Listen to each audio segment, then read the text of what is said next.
لا علم لنا إلا ما علمتنا إنك أنت العليم الحكيم. اللهم وتب علينا إنك أنت التواب الرحيم. سبحانك لا نحصي ثناء عليك أنت كما أثنيت على نفسك. أنت المقدم وأنت المؤخر وأنت على كل شيء قدير. اللهم اجعل جمعنا هذا جمعا مرحوما واجعل التفرق بعده تفرقا معصوما ولا تدع فينا شقيا ولا معصوما.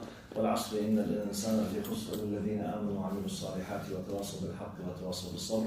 In the name of Allah subhanahu wa ta'ala, the most compassionate, the most merciful, all praise and thanks are due to Him, and peace and blessings be upon His beloved Prophet Muhammad sallallahu alayhi wa sallam. He who is guided by the will of Allah, no one can misguide him, and he who is misguided, no one can guide him except Allah subhanahu wa ta'ala.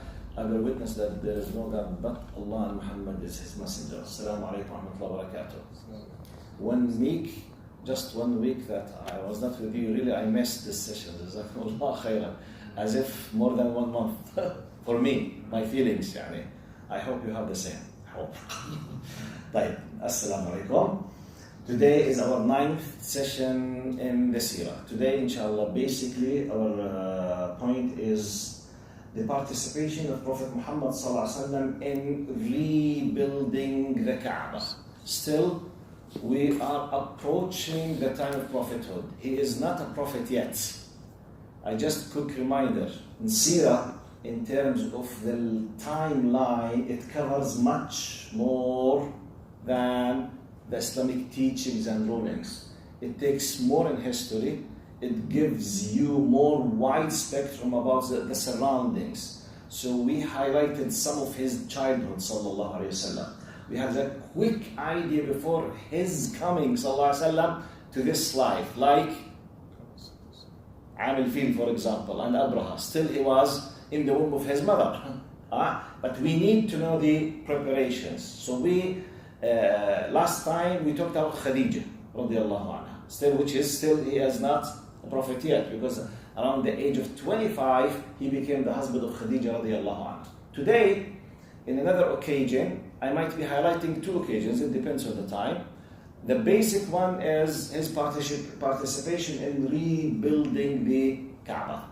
The other one, in case if we have time, his participation in what we call it in our terminology called Hilful Fudul, the alliance of Al-Fudul. It has a specific, like a gathering of uniting some kind of powers against injustice in Mecca.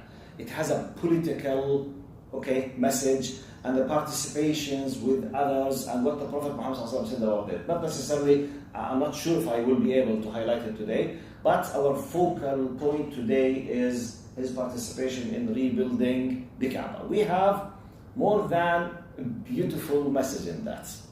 Now, generally speaking, a very powerful rain came and it destroyed the Kaaba.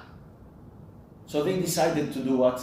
To rebuild the Kaaba. Now, if you remember, when we talked about how Allah subhanahu wa ta'ala is preparing, they decided, and by the way, when we say preparing, it's not a simple naive equation. It's not 1 + 1 = 2. Sometimes I will not say million, not even billion, maybe a trillions of elements working together sometimes for something that we witness as a separated incident, but it's connected to thousands and millions of events on a daily basis. So what happened? They wanted to rebuild the Kaaba. Now the first message happened in, they gathered the money, and by the way, they put a condition. Look to this, it's very funny. Look to this. Their basic condition in rebuilding the Kaaba was to be just from a halal source. And I mean it literally the same word. We are talking about paganists. Please focus with me now. They were worshipping idols. They associate many gods with Allah. They bury girls while they are alive. They drink alcohol. And they do the attack between the tribal wars, and they kidnap the children of others and they enslave them. Okay? This is part of the ignorance time. Yet, look how still always inside the human being there is some kind of pure point of realization what is the purity of right and wrong. So when the Kaaba, but you know, they know they are part of the inheritance of Ibrahim alayhi salam. They know, in terms of the knowledge, they know. Because when they wanted to rebuild, they collected the money. The condition was what? Halal source. Can you imagine Mecca, by the way, Mecca and Quraysh, in our terminology now, like Washington, D.C., the United States in North America now. At that time, in terms of their weight compared with the Arabic Peninsula, when they put a condition, halal source, they could not collect what is enough to have a full size of the Kaaba. That's why they left the size of what we know it as Hijr Ismail. By the way, if any one of you go to do Umrah or Hajj, you will notice that the Kaaba, it's in the shape of a cube. Actually, it should be like a triangle. It's not like a cube. Because when we do the tawaf, circling around, we go outside this kind, space, which is to one of the sides, if you notice. So this is part of the Kaaba. When it was, it was part of the Kaaba. So they could not collect enough money from halal source. From halal. From one angle, there is a message. Just keep it in your mind. I will come back now. But just highlight this in your mind. Okay, they decided to rebuild. They collected. Money was not enough. So they rebuilt just part of it, let's say about 60% of it, and they left about 40%. Now, when they decided to put the black stone, Al-Hajar al-Aswad, so they have the disputes, okay, who should be having this honor? Banu such and such, or the tribe of such and such, Banu Makhzoom, Banu Uday, okay? Banu Tamim, which one of all of them they are Quraysh? Which one of them? So they started what? About to fight. So some of the narrations, it says they stayed for days, up to the point they were about to hold weapons against each other, to have a civil war inside it. Then someone suggested, they say, look, now we are disputing. Let's put something like randomly. The such and such door of that side. The first one comes, we will let him judge between us. Now it's like, try to imagine a group of hundreds of people about to start a physical fight. Some of people will lose their lives. Just someone with some kind of reason, and they say, wait, don't kill each other. We can find it. Okay, let's do it. Okay, the first one comes from that side. We will give him the judge to give us the solution, and we accept it. You accept it? Yes. Out of a sudden, they were all looking. Muhammad sallallahu alaihi wasallam came. And all of them, they said, جاء الصادق الأمين, جاء الصادق الأمين. By the way, they were not calling him Muhammad. They were calling him what? الصادق الأمين. The honest, trustworthy. Please focus this in your mind. We are still not talking about the revelation. Islam was not revealed yet. Focus on your point, what is common humanly as a preparation, and on what base we should be addressing others. Don't ever make the mistake to think that others should be addressed by ritual worship, to tell them about prayer. No. Others, they don't believe in your revelation, but you have a common ground with them. Let's take a list from Muhammad sallallahu alaihi wasallam. Ja'ahu as-sadiq al-amin, the honest, trustworthy, without any bloodshed about to start. Everything, alhamdulillah, was solved, and no one, I think someone by mistake touched that.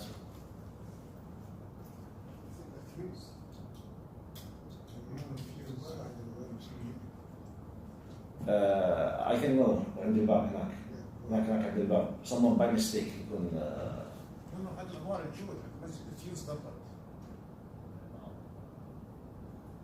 شوف عفوا الباب الخارجي هناك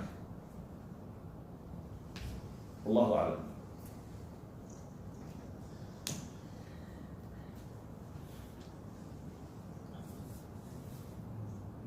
خلص نصيب يلا. شايفيني انتوا؟ انتوا شايفيني؟ انت منور من غيرها يا دكتور. لا ايش؟ نورك كفايه. احنا خايفين على جماعه الفيسبوك يفكرونا غبنا هنا موجودين. طيب بسم الله.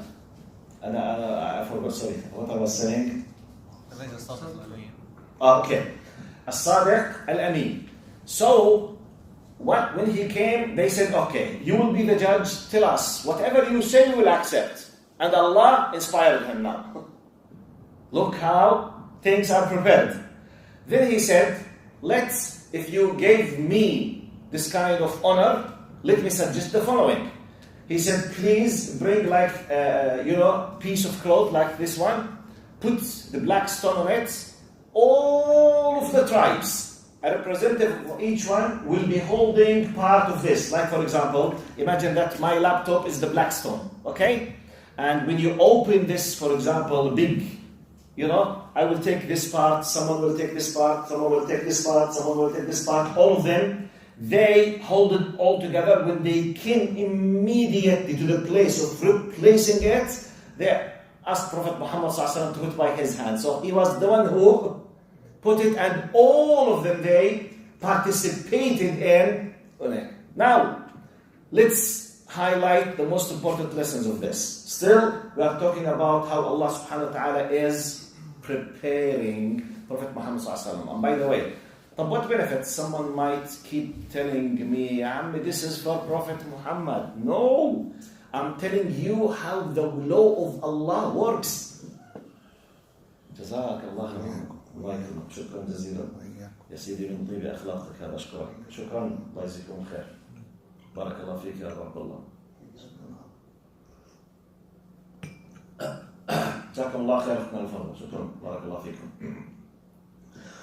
So I will repeat. The point is not just to know. It's very important to know. Yes, Prophet Muhammad ﷺ is a prophet and he was chosen by Allah. Being chosen by Allah has no law, because it's simply just Allah decided and Allah prepared in His way. But is there any benefit for me? Yes, to know how Allah works behind the scenes.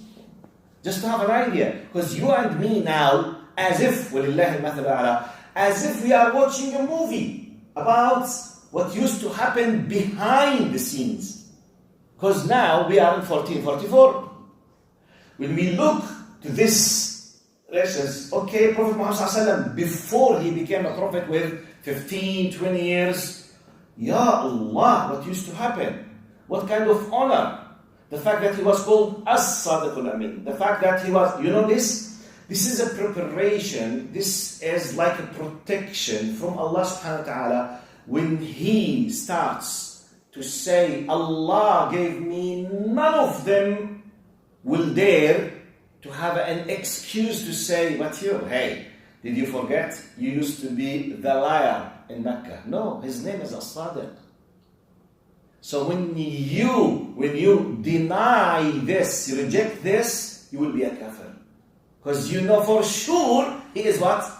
As-Sadiq. From one angle. So it's good. From one angle, have an idea. Subhanallah, As-Sadiq al-Amin, how he was honored. But if he was not As-Sadiq al-Amin, he was, wal-'iyadu billah. Let's imagine, for the sake of argument, if Prophet Muhammad ﷺ was from those youth who used to be classified as troublemakers, who cares to ask him to solve the problem? So our first message, please, brothers and sisters, please. The common ground between us and everyone else, I mean by else, non-Muslims. Anyone who is a non-Muslim, the common ground is not faith, because faith after you believe. You believe in a system after you acquire faith. But before acquiring faith, you have the area of humanity on top of its morals and ethics. Because it's a common ground by Allah, by the way. It's created by Allah. It's not because I decided to choose so. No. We are created in the base. We realize generally the basis of right, such as lying now. Can anyone dare that lying is good? And by the way, is good ethically. Yes, you will find a criminal who has the power now or authority will claim, طبعا, I will not be able to sell my drugs and to kill my enemies without lying, for example. But deep inside, if you want to ask him, is it good or bad? Does he know that lying is bad or not? How do we discover? What's the criteria?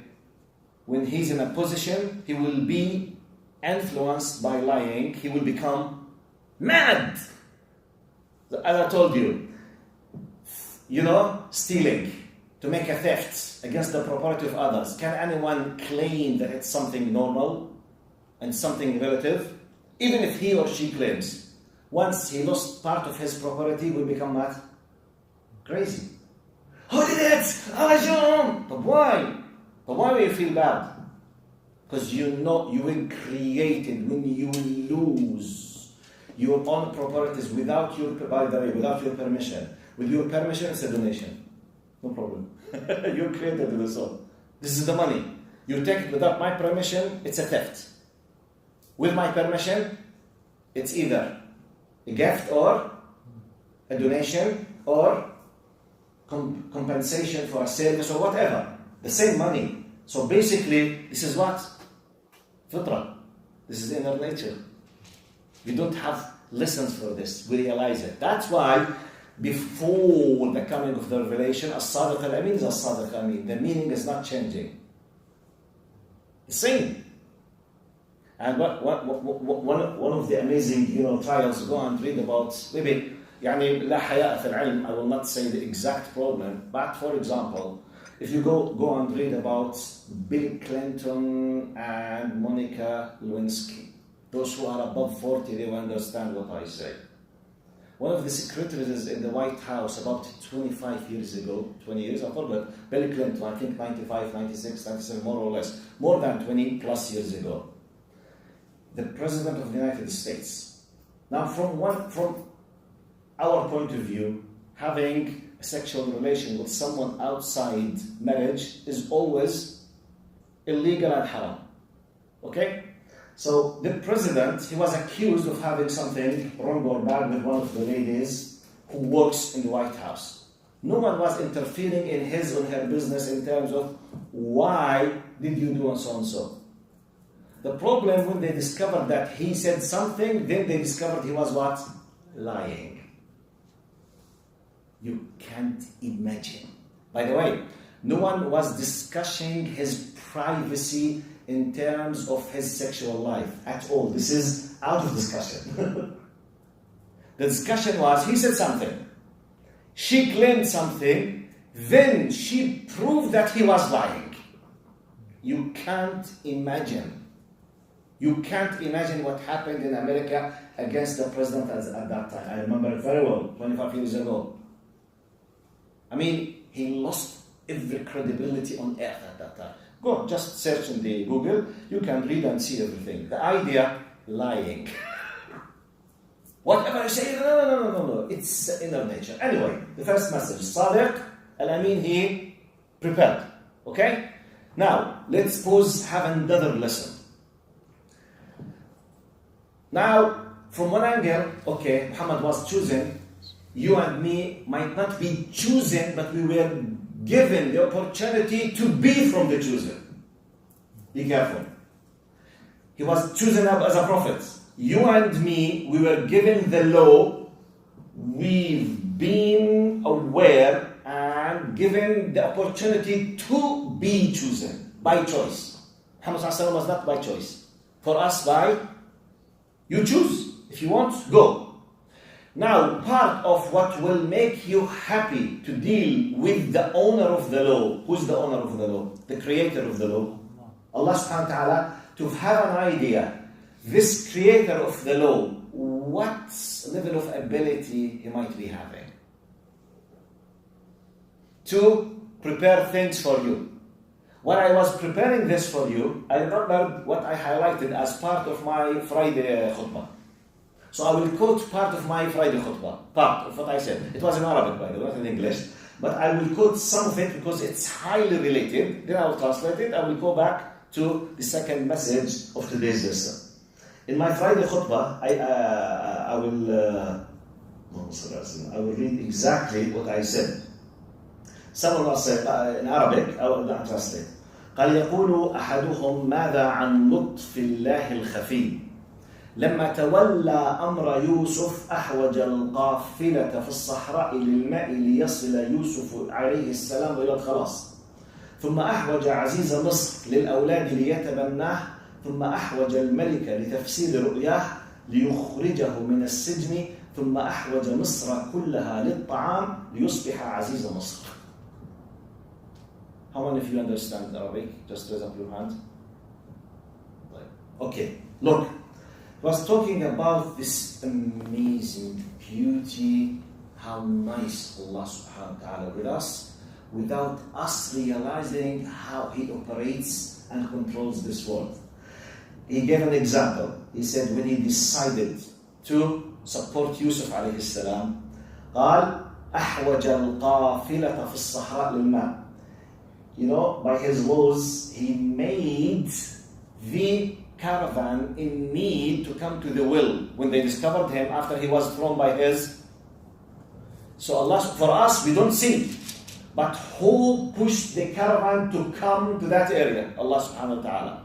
قال ثم أحوج عزيز مصر للتبني. And part of the plan that you and me have no idea, already the second powerful person in Egypt, like Prime Minister, Aziz Misr, Prime Minister in our language now, more or less, okay? Not the Pharaoh or the king, because at that time, by the way, not Pharaoh, it was the Hyksos, so it was the king.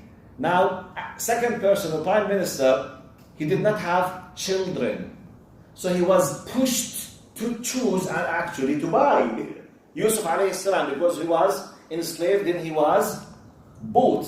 Out of a sudden, he was in the house of the Prime Minister. قال ثم أحوج الملك لتفسير الرؤيا. Then he pushed the king to be in need for someone to explain his dream, the dream teller. No one was able to understand except Yusuf alayhi salam, who was already equipped by the power of understanding the meanings of the dreams. قال ثم أحوج مصر كلها للطعام فأصبح عزيز مصر.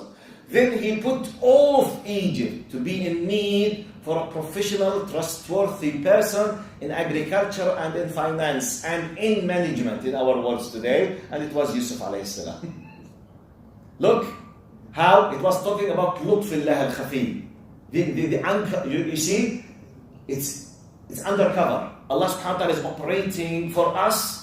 We don't know how, but Allah is taking care, changing, pushing, up, down, stopping, creating, removing, redirecting, directing, amazing, millions of equations, working for something to happen. For you and me, we just witness just the tip of the iceberg. The iceberg, you know, most of the iceberg on the water, underneath the water. You and me, we see just the tip. We have no idea what happens underneath the water. So number one, from one angle, yes, he was chosen, but for you and me, trust in Allah subhanahu wa ta'ala. Your point is just be as Allah wants. And Allah subhanahu wa ta'ala is able to do millions of things for you and me without you and me even being able to imagine how Allah was operating this. You can't, by the way. Because it's impossible. Because it's related together in trillions of possibilities. Mathematically, when you want to do, because, you know, just let me just give you a simple example. We are here, let's say, around 50. Allah has willed for all of us to be here.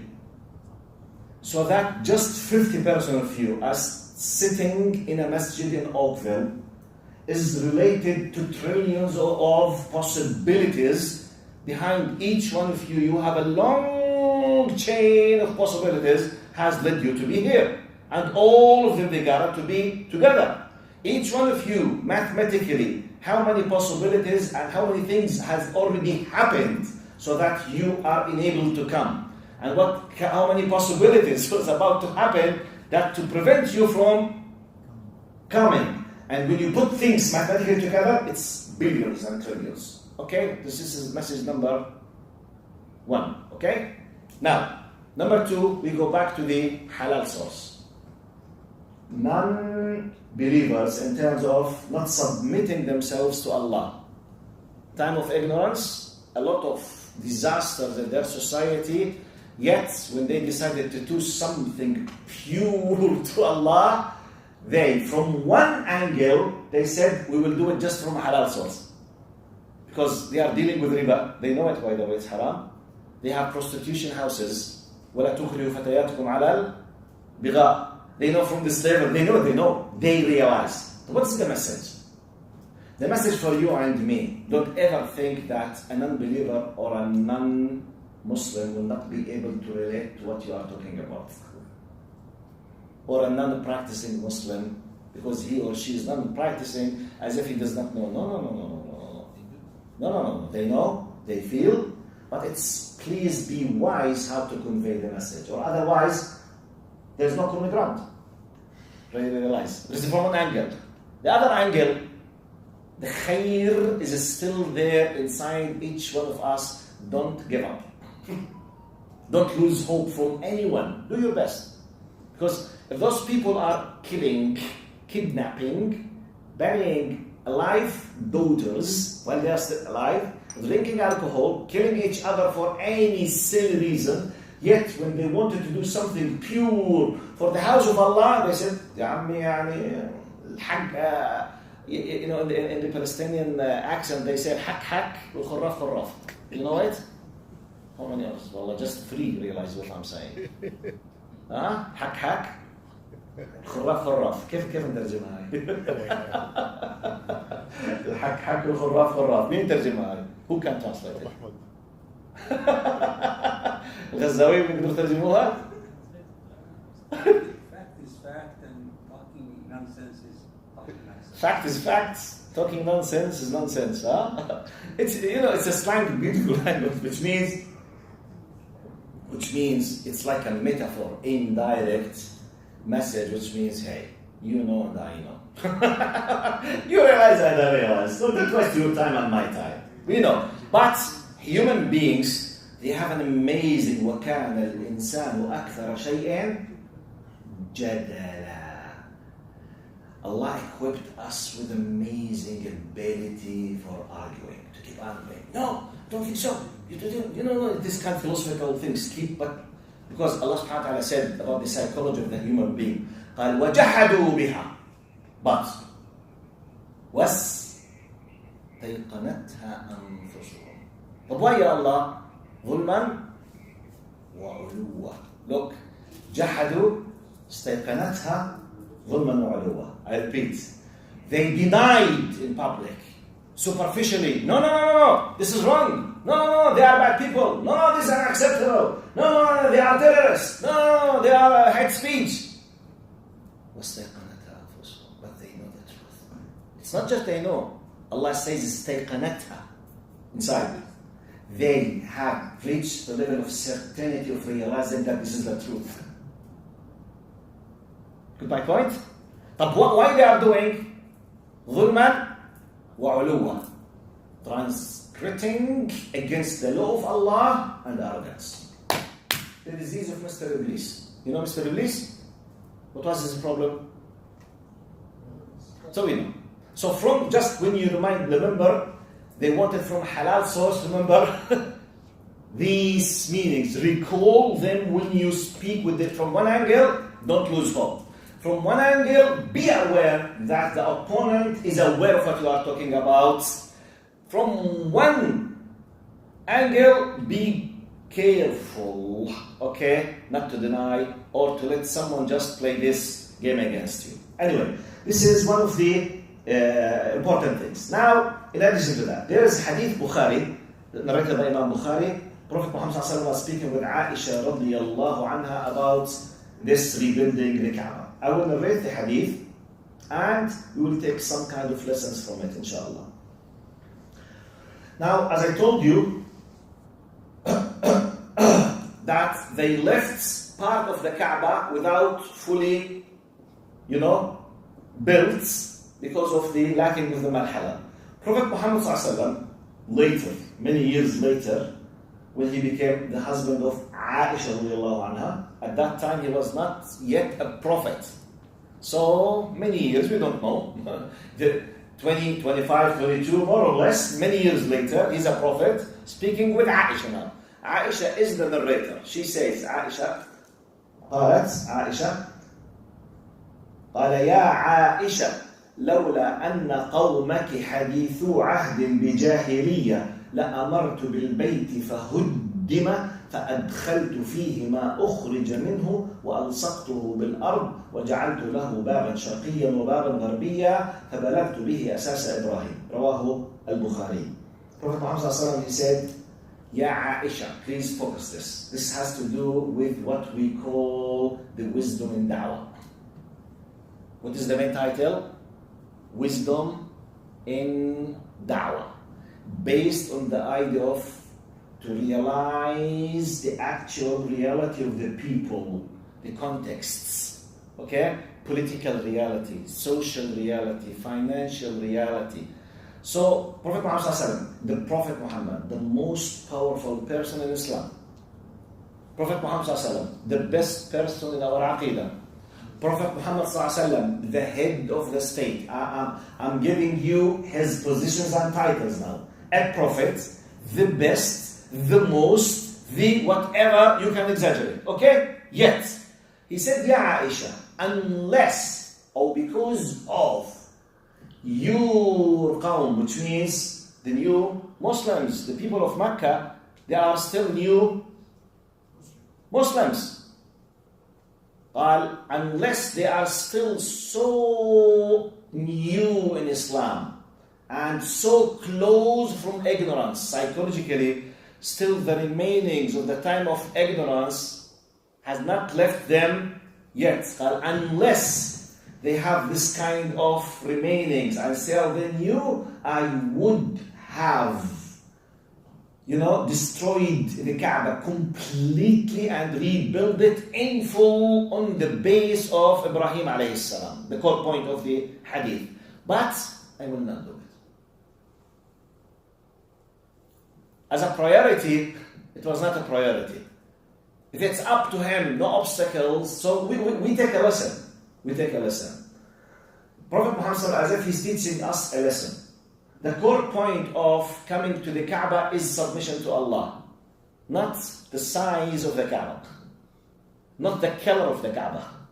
Not necessarily. So he accepted this. He did not change it, even though it's supposed to be changed, to tell her now, still I want to take in consideration they are still very new to ignorance. But who can tell me in what sense we can benefit from this Sahih incident? And it was proved, narrated by Bukhari, that this was the actual Prophet Muhammad ﷺ. How can take benefit a teaching from this for us if we want to make da'wah? Yes, Dr. Yasser. That when we make I will repeat his words. Okay. When we make da'wah, we have to consider the situation of the people we're calling to Islam, and we need to take things step by step. Step by step, especially for the new Muslims, new reverts or new converts. Very important. They came from a very different background, psychological background, cultural background, financial background, different background in everything. When a non-Muslim or Muslimah decides to leave by the way, coming to Islam more or less, in my words, it's leaving a culture to a full culture, not just a religion. Because religion is part of a culture. And the Islamic culture is based on Islamic religion. Because it's not just a faith, it's actions. new groups of people, new habits, a new style of life, a new clothing system, a new food system, okay? Even your schedule, even your program, when you sleep, when you wake, everything will change. So imagine if you are born as a Muslim, this is a new Muslim. Sometimes a new Muslim still wearing gold, if he's a man. You know, wearing a gold, this is not gold, okay? This is silver, that's just in case, if this is gold, and I'm a new Muslim, I'm still wearing, and I came to masjid for my first day. If someone does not have hikmah, and he saw gold in my finger and I want to pray, and he does not have hikmah, he might do something very weird with me. اتق الله يا شيخ. Fear Allah. Days ago. The word Allah is not yet recognized in my vocabulary because I know God, I don't know Allah. Imagine, and someone starts attacking me because I'm wearing a gold, for example. Or a new Muslim, for example, she became just a Muslim since 1 week or a few days, and she's still not able to realize the importance or to be able to get into the system of the hijab. It happens. She lived all of her life without hijab. It's not easy. Not easy. So when she comes, for example, imagine, I'm imagining the following scenario. She came to the musalla of the sisters without hijab on. She's hardly became a Muslim 1 week ago, and she was told to bring with her this kind of special cover of the prayer. Now, after she prayed, Assalamu alaikum wa rahmatullah, she will what? She will remove the special clothing for prayer, which means she's not wearing the hijab. Imagine one of the sisters who has no wisdom at all.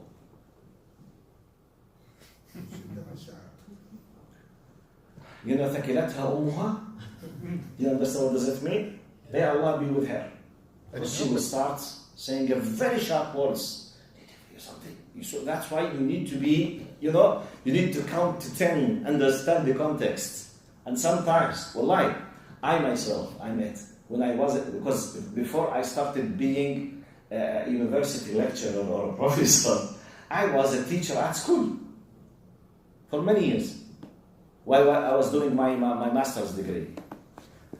So I remember some of my students, it's a private mixed school, boys and girls. Wallahi, I remember some of boys and girls, they were crying, when sitting with me, because some of them, she wants to wear the hijab, and her parents, both of them, they are against, and just it was prohibited for her to wear the hijab, and they can't pray. And he used to tell me that her father, or his father and her mother, both of them, they drink whiskey together at home.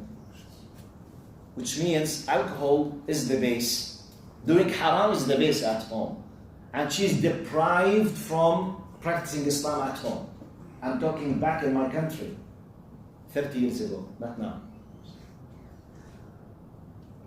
So, when I see this person, for example, and I was, for example, the teacher of the Islamic studies, I need to realize these things, you need to understand. Anyway, the message, please be considerate.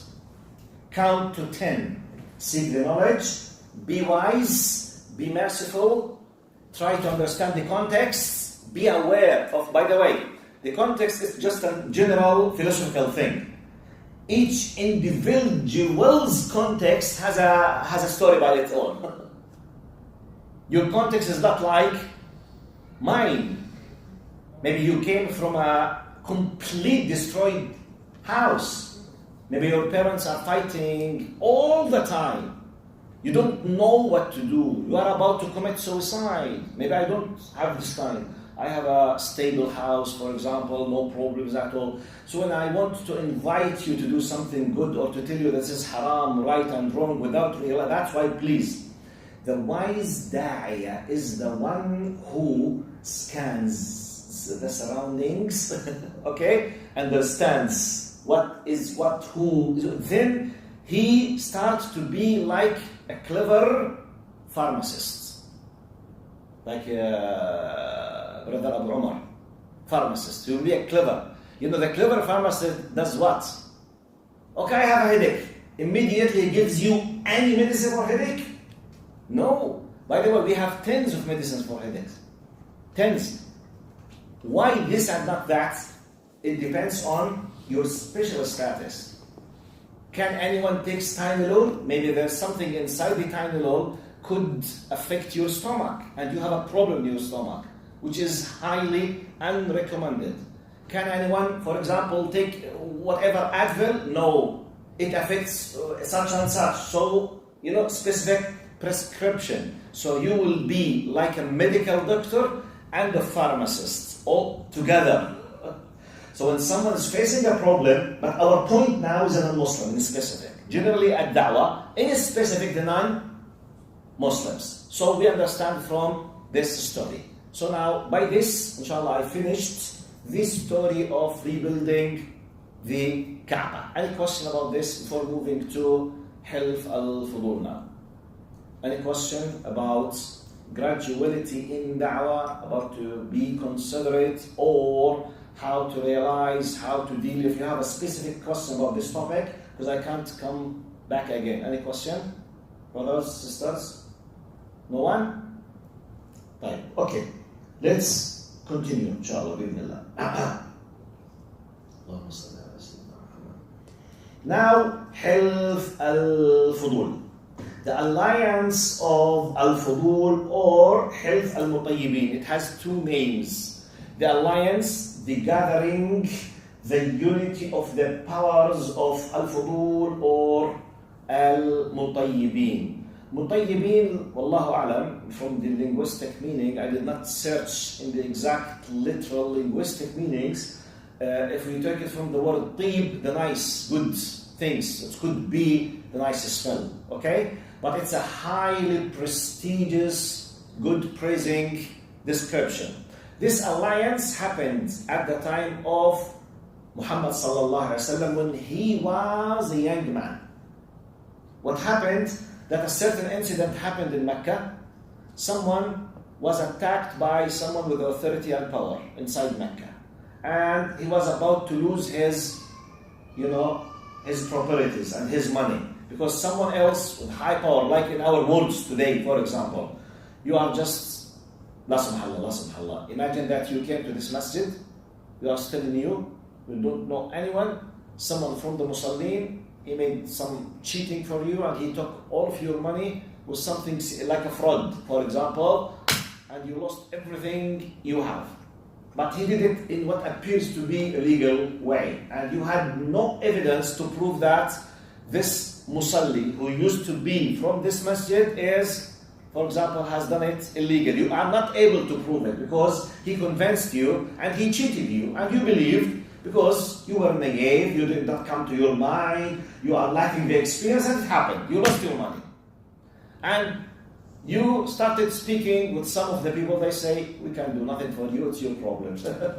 Why you do not use your mind? It's not our problem. You just go away, we don't care. Look how bad feeling you're looking. Imagine in such, for example, 3, 4 of us, 5 of us will come, hey, we will not allow anyone from now on. We gather about 10 of us, we went to that person, he said, if you do not pay back the money to this person, because we know that what you have done, we understand your way.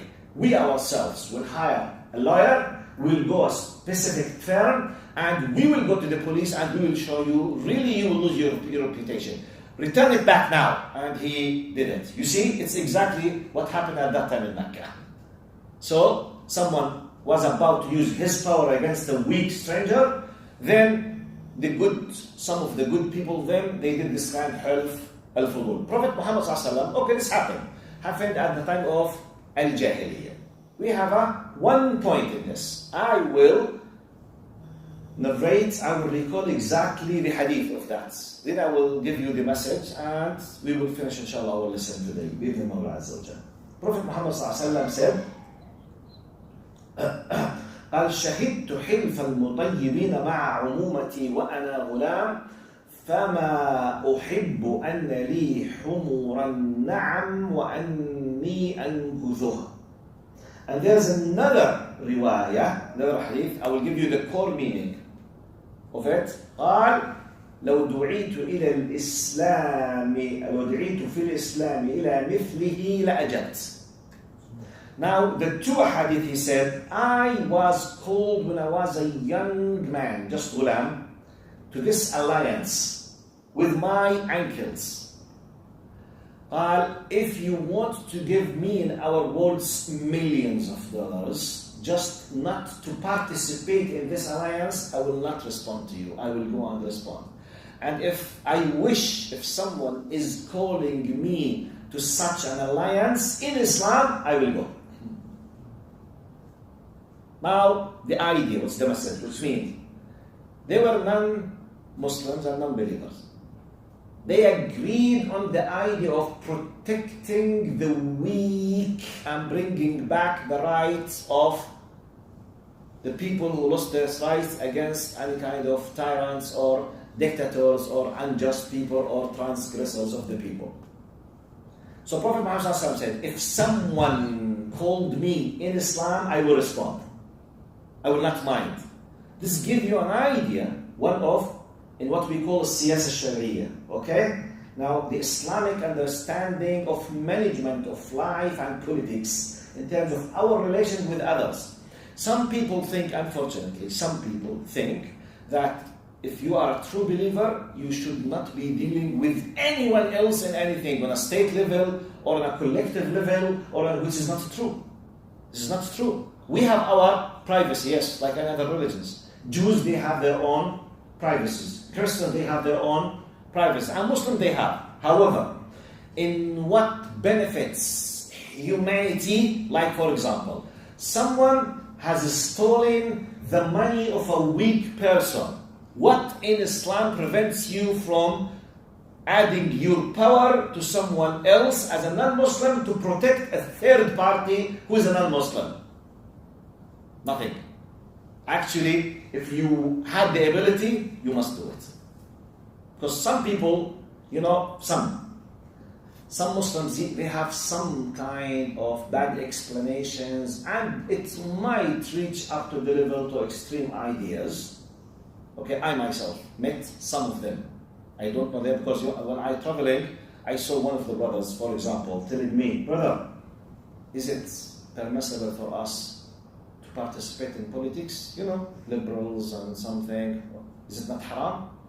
Because this is not a believer system. They are not Muslims. I know they are not Muslims. But so, if not Muslims, is it not prohibited for us to share or otherwise? Where's the concept of wala and wara? They mix things together. So when he told me that, I was just new in one of the masajid in the GTA. I was praying there. He realized me and he stopped me and asked me this. I realized to what political party he belongs. I realized. Okay?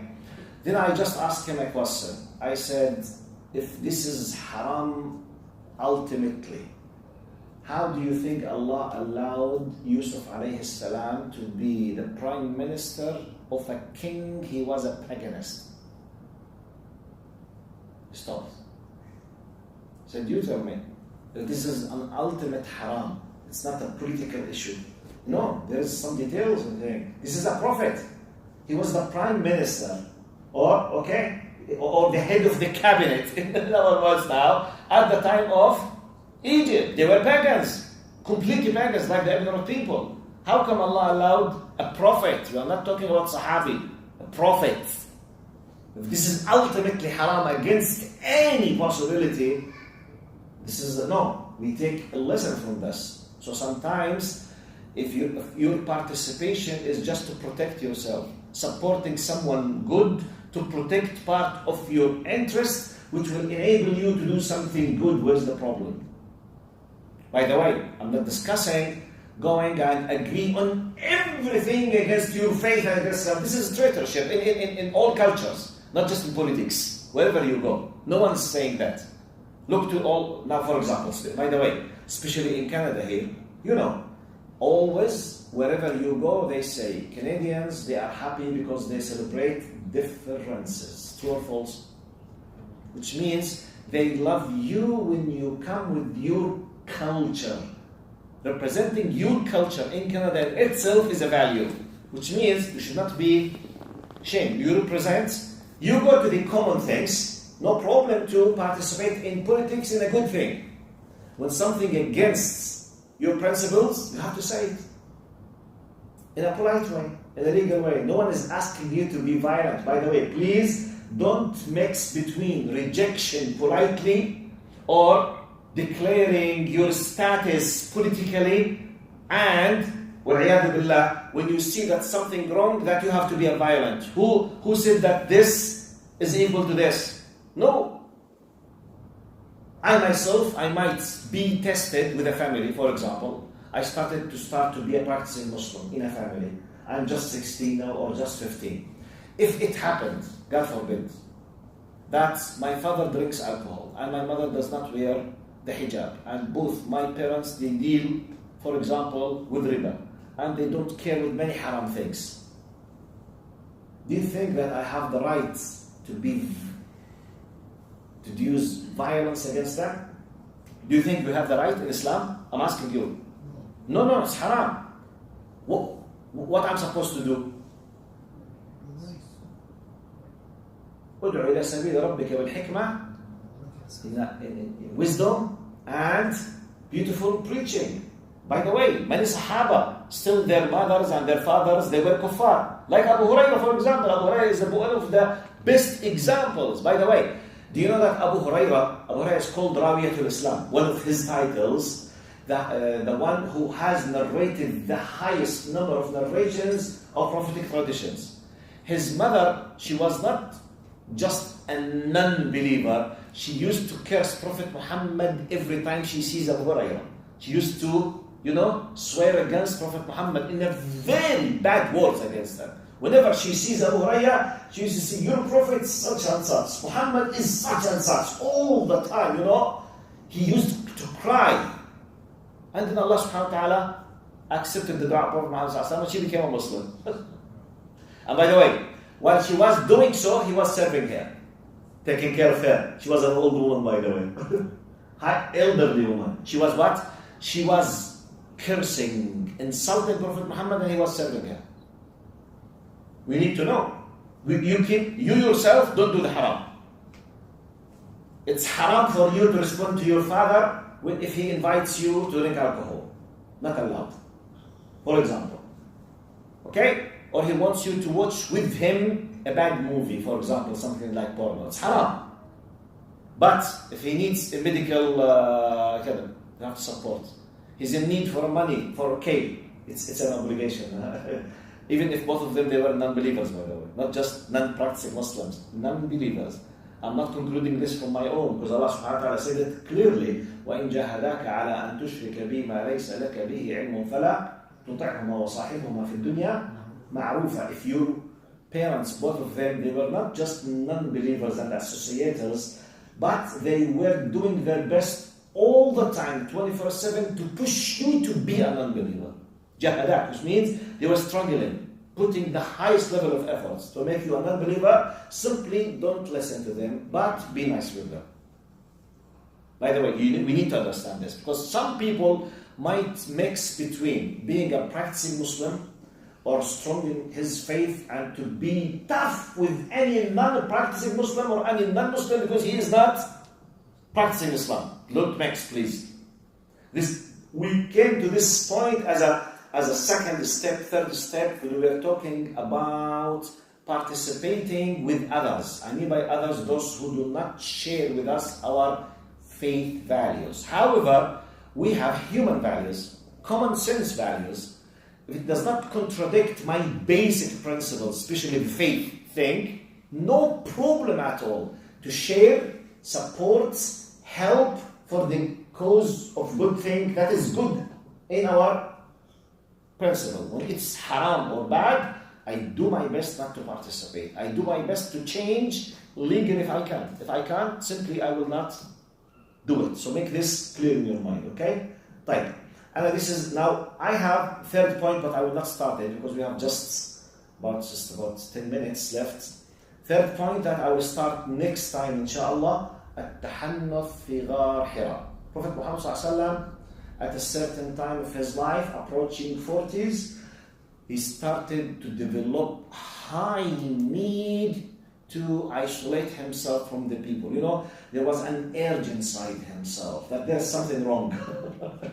This should not be the right thing to do. You know, when you feel that there's something wrong, I need to do something. I don't actually, by the way, from a human level, many great people who changed their countries and their societies, they started off what? Having the concern and thinking, what can I do? What shall I do? When you read the biographies of many people, they were, for example, colonized by other countries. Europeans, South Asians, Africans, many people, great heroes, okay? It's unacceptable. We need to change it. There's a problem.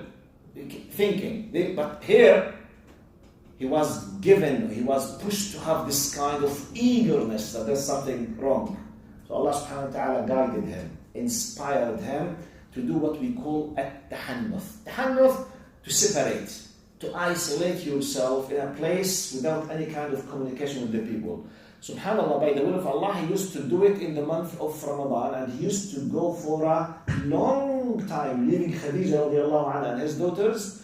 And by the way, how many of you visited the cave of Hira? 1, 2, 3, not just saw him, but I mean physically touched the cave itself. You went there and you saw Mecca from there. 4 of you. MashaAllah. If you can do it, please do it.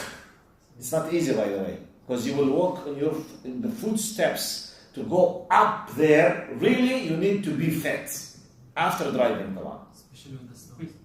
Especially on the stones. Stones, yes. It's not easy. And for a reason that I don't know why, it's not served well for the people to go easily there. I don't know what's the problem. But anyway, I did it more than 30 years ago. But I remember the experience. When you go there, this is the place where Prophet Muhammad, wallahi, when you sit there, you stay for days, nights, completely isolated from them. Just stones on the top of a very high mountain. You can see Mecca a few kilometers. I don't know how, sister, how many kilometers between Hira and Mecca? Do you have an idea? Anyone knows Mecca? The geography of Mecca? But I assume from my memory, few kilometers. I mean, you can see, for example, the place of the Kaaba as a very small size. I'm assuming from my memory, 5 to 7 kilometers at all. 9 kilometers. At least. 9 kilometers. 9 kilometers. Alhamdulillah, not far, okay? My memory is good, at least. Okay, 9 kilometers, 9,000 meters. In the top of a mountain, it took us, I think, when I was, at that time, still very young, I think 1 hour and a half. Yes, climbing, hiking, till we reach there. You know, the muscles of your thighs, wallahi, you will suffer. It's not easy at all. Anyway, he used to sit there, sallallahu alaihi wasallam, at that specific moment, at a certain time, when Allah willed, the Jibreel alayhi salam came to him. And it was the first meeting between Jibreel alayhi salam and Muhammad sallallahu alaihi wasallam. Now, next time we will highlight this. What happened? What did he tell him? What is the indication of every single? How many times? What was the reaction? I will try to highlight the concept of Ya ayyuhal muddathir and Ya ayyuhal muzzammil as part of the seerah. Okay, next time, Jazakumullah khairan. We have, I think, a few minutes left. If you don't have a question directly to my point, I will stop. Any question? Any question? Right, Jazakumullah khair. So, see you inshallah tomorrow. Tomorrow we have a tafsir session between Maghrib and Isha. Assalamu alaikum wa rahmatullahi wa barakatuh.